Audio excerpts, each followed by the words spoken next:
मैं तुम्हारे लिए कुछ भी कर सकती हूँ प्रशांत, बोलो मुझे क्या करना है। प्रिया ने कहा, मेरी जिंदगी से निकल जाओ प्रिया, हमेशा हमेशा के लिए। प्रशांत ने कहा, ये क्या कह रहे हो, तुम मुझे अपने से दूर क्यों करना चाहते हो? प्रिया ने हैरान होकर पूछा। मुझे गलत मत समझो प्रिया, ये मैं तुम्हारी भलाई के लिए कह रहा हूं। तुम मुझसे तब तक दूर रहोगी जब तक मैं तुम्हारी रक्षा करने के लायक ना हो जाऊं। मेरे साथ रहोगी तो तुम्हारी जिंदगी को खतरा रहेगा। मुझे इस मामले की छानबीन अकेले करने दो प्लीज, मैं तुम्हें खतरे में नहीं डालना चाहता, प्रशांत ने कहा।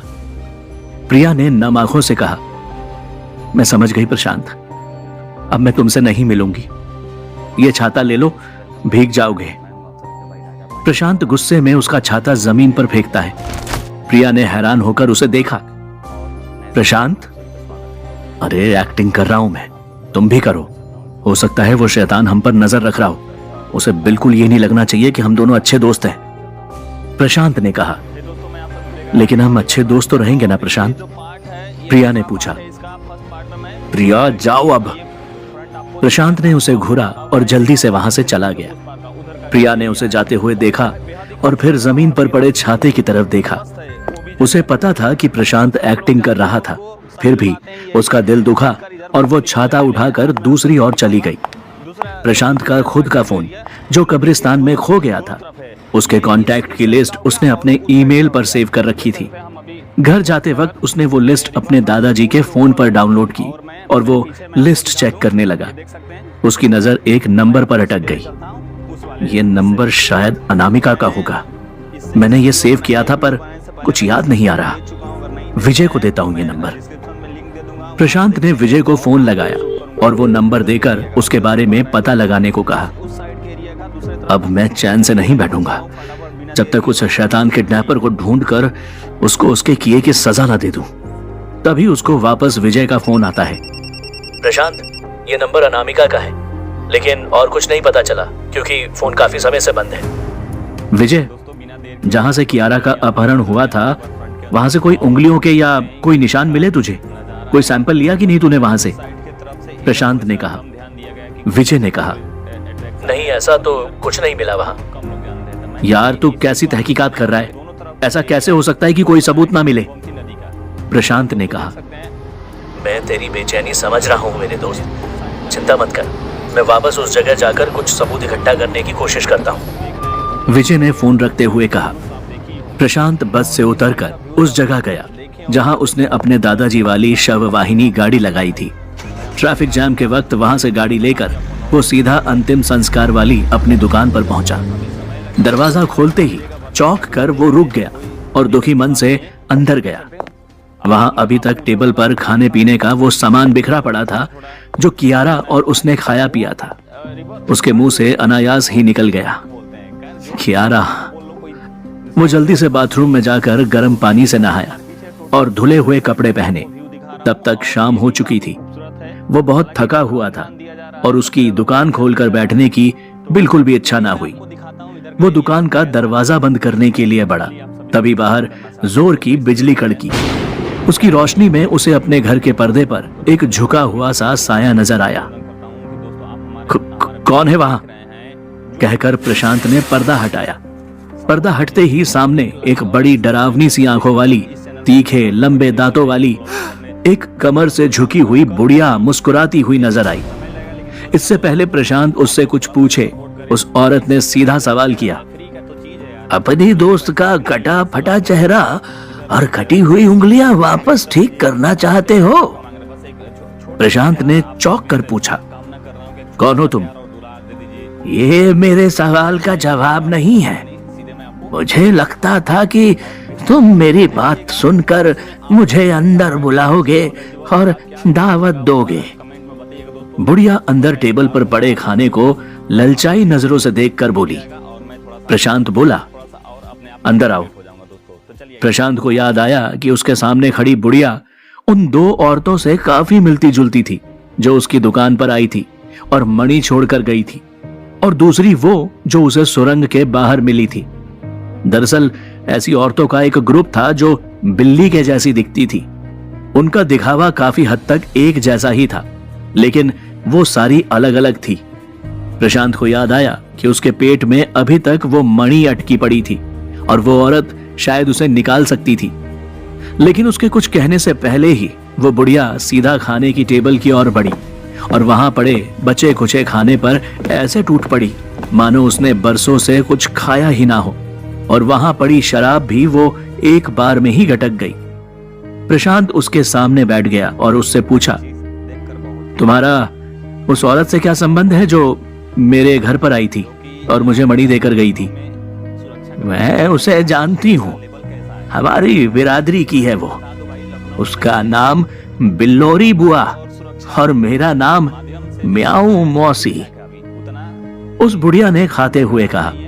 इसके साथ ही साथ वो अपनी बिल्ली जैसी बड़ी बड़ी आंखों से प्रशांत को घूर भी रही थी। प्रशांत उसकी आंखों में देखना नहीं चाहता था। फिर उसने उस बुढ़िया से पूछा, मेरे पेट में एक मणि अटकी हुई है, तुम मेरा पेट चीरकर उसे निकाल सकती हो? अब बहुत देर हो चुकी है, म्याऊ मौसी ने खाना खाकर अपने कपड़ों से मुंह पोंछते हुए कहा।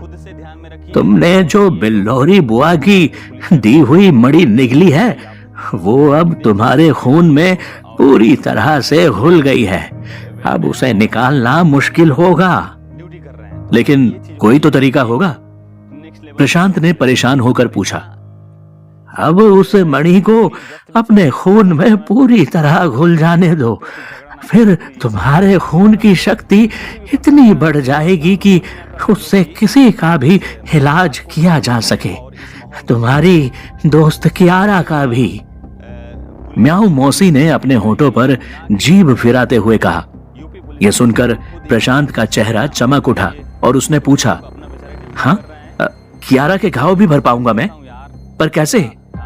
तुम्हारे हृदय से खून की कुछ बूंदें उसके घाव पर टपकानी पड़ेगी और फिर उसके सारे घाव भर जाएंगे बिना कोई निशानी छोड़े। म्याऊ मौसी ने मुस्कुरा कर कहा, क्या उस खून से उसकी उंगलियां वापस आ जाएंगी? प्रशांत ने बड़े उत्साह से पूछा। नहीं, उंगलियां तो वापस नहीं आ पाएंगी, बुढ़िया ने कहा। यह सुनकर प्रशांत का चेहरा उतर गया। लेकिन उस मणि की शक्ति से तुम अपनी उंगलियों को उसके हाथ में लगा सकते हो, म्याऊ मौसी ने कहा। तुम्हारा दिमाग खराब हो गया है? एक आदमी के हाथ की बड़ी उंगलियां उस कोमल से हाथ वाली लड़की के हाथ में कैसे लग पाएंगी? प्रशांत भड़क कर बोला।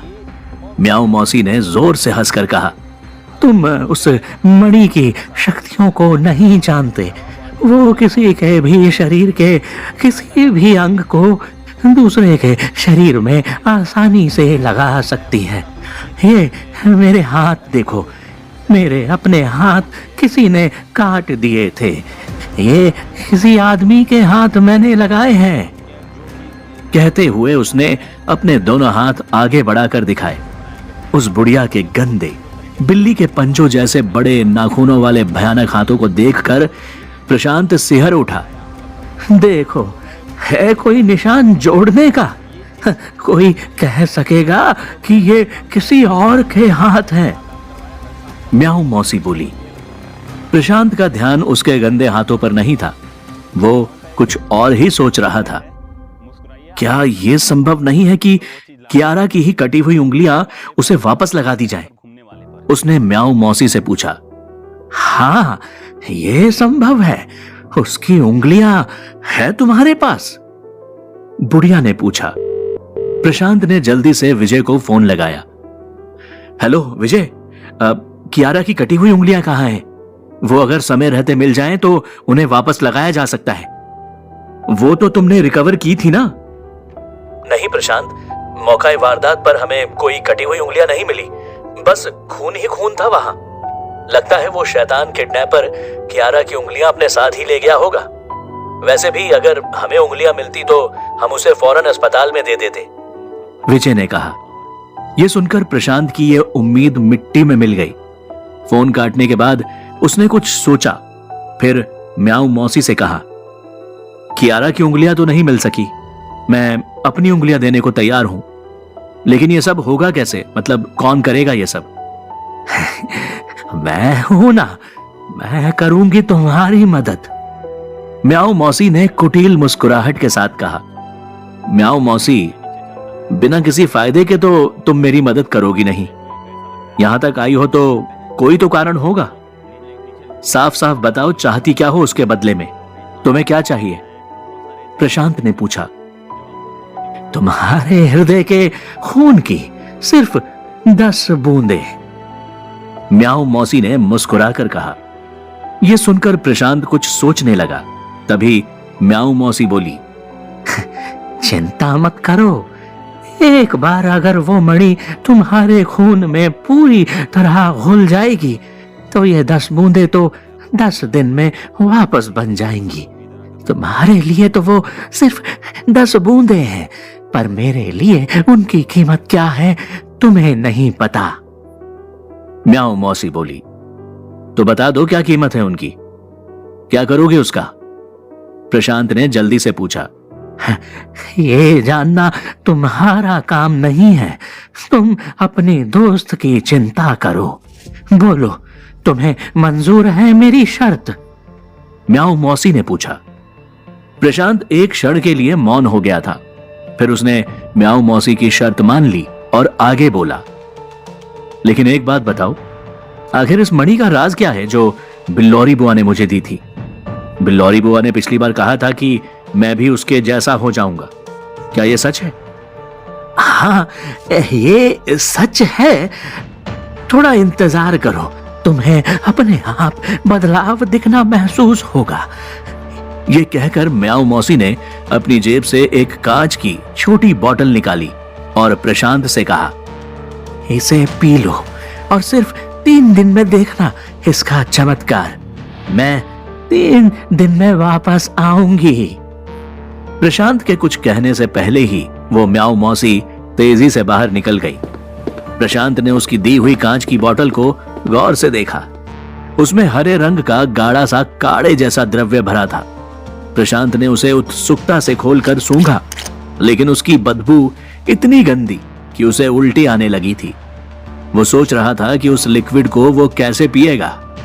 आखिरकार उसने अपनी नाक बंद करके छोटे बच्चों की तरह आंखें बंद करके वो द्रव्य गटक लिया। उसका गंदा टेस्ट मुंह से हटाने के लिए उसने जल्दी से एक छोटी बियर पी डाली। वो द्रव्य पीते ही उसे बेचैनी सी होने लगी। उसके पेट में बहुत जलन होने लगी। उसे लगा कि अब वो चक्कर खाकर गिर जाएगा। वो लड़खड़ाता हुआ जैसे तैसे सीढ़ियां चढ़कर अपने कमरे तक पहुंचा और बेड पर लुढ़क गया। अपने दोनों घुटनों को पेट में डालकर वो कराहने लगा। उसे लगा कि मानो उसके पेट में आग सी लग गई। हे भगवान, उसके कहने पर मैंने ये क्या पी लिया? मेरी रक्षा करो प्रभु। प्रशांत ने जलन से कराहते हुए कहा। थोड़ी देर में प्रशांत बेसुध होकर अपने पलंग पर लुढ़क गया। प्रशांत की आंख सीधी सुबह खुली। दिन चढ़ चुका था और सूरज की रोशनी उसके कमरे में आ चुकी थी। प्रशांत लंबी सी अंगड़ाई लेता हुआ उठा और अपनी आंखें मसलने के लिए जैसे ही उसने अपना हाथ उठाया, अपनी उंगलियां देखकर वो चौंक उठा। हे भगवान, ये क्या हो गया? नहीं नहीं नहीं, ये नहीं हो सकता। उसके मुंह से निकल गया। उसने अपने हाथों को फिर से देखा। उसके नाखून लंबे, नुकीले और घुमावदार हो गए थे। उसे उस बिल्ली सी आंखों वाली म्याऊ मौसी की बात याद आ गई। थोड़ा इंतजार करो, तुम्हें खुद में बदलाव महसूस होगा। प्रशांत झटके से उठा और बाथरूम में जाकर शीशे के सामने अपने आप को देखा और खुद को देखकर वो हक्का बक्का रह गया। उसकी आंखें बड़ी हो गई थी। उसके दांत और कान नुकीले हो गए थे। हे भगवान, ये क्या हो गया? मैं तो इंसान से राक्षस बनता जा रहा हूं। मेरे दांत, आंख, नाक, कान सब बदल गए हैं। मुझे उस बुढ़िया की बात नहीं माननी चाहिए थी। मुझे वो काढ़ा नहीं पीना चाहिए था। भगवान, मेरी रक्षा करो। प्रशांत प्रार्थना करते हुए बोला। आगे वो क्या कर सकता था, यह सोचते हुए प्रशांत वापस अपने कमरे की तरफ बढ़ा और बेड पर जाकर लुढ़क गया और बड़बड़ाया। अगर इसी तरह के और बदलाव आए तो मैं तो किसी को मुंह भी नहीं दिखा पाऊंगा। कियारा के किडनैपर के बारे में क्या खाक पता लगाऊंगा। लगता है अब मेरी मौत निश्चित है। तभी अचानक उसके पेट में वापस जोर का दर्द शुरू हुआ और वो दर्द इतना ज्यादा था कि वो बर्दाश्त करते करते बेहोश हो गया। उसकी नींद अगली सुबह फिर से धूप के कमरे में आने के बाद ही खुली। उसने फिर से अंगड़ाई ली। उसे कुछ याद आया। वो दौड़कर बाथरूम की तरफ गया और जल्दी से शीशे में अपने आप को देखा। अब की बार उसकी आंखें फटी की फटी रह गई। उसने देखा कि उसका पूरा रूप ही बदलता जा रहा था। उसके कान, नाक, आंख और दांत के बाद आज उसका सिर भी अजीब तिकोनी सी आकृति का हो गया था। उसके बालों की रंगत भी बदल गई थी। उसके शरीर की चमड़ी सख्त, खुरदुरी और रूखी बेजान सी हो गई थी और अपनी हालत देखकर दुखी होता हुआ अपने कमरे में जाकर फिर से बेड पर बेजान सा लुढ़क गया। तीसरे दिन फिर से उसकी आंख सूरज की रोशनी से ही खुली। उसने फिर एक अंगड़ाई ली, झटके से उठा और खुद से बोला, पिछले 2 दिन में मेरे शरीर में बहुत से बदलाव हुए हैं। ना जाने आज क्या हुआ होगा। मेरी तो हिम्मत ही नहीं हो रही कि अपने शरीर को जाकर आईने में देखूं। लेकिन कुछ देर बाद वो हिम्मत करके उठा और बुझे कदमों से बाथरूम की ओर बढ़ा। अंदर जाकर आईने के सामने आंख बंद करके खड़ा हुआ। डरते डरते उसने आंखें खोली और आईने में उसने जो देखा उसके बाद उसके पैरों तले जमीन खिसक गई। आखिर क्या देख लिया था उसने? प्रशांत की ऐसी हालत करने के पीछे म्याऊ मौसी की क्या मंशा थी? जानने के लिए सुनिए इस कहानी का अगला एपिसोड सिर्फ पॉकेट FM ऐप पर।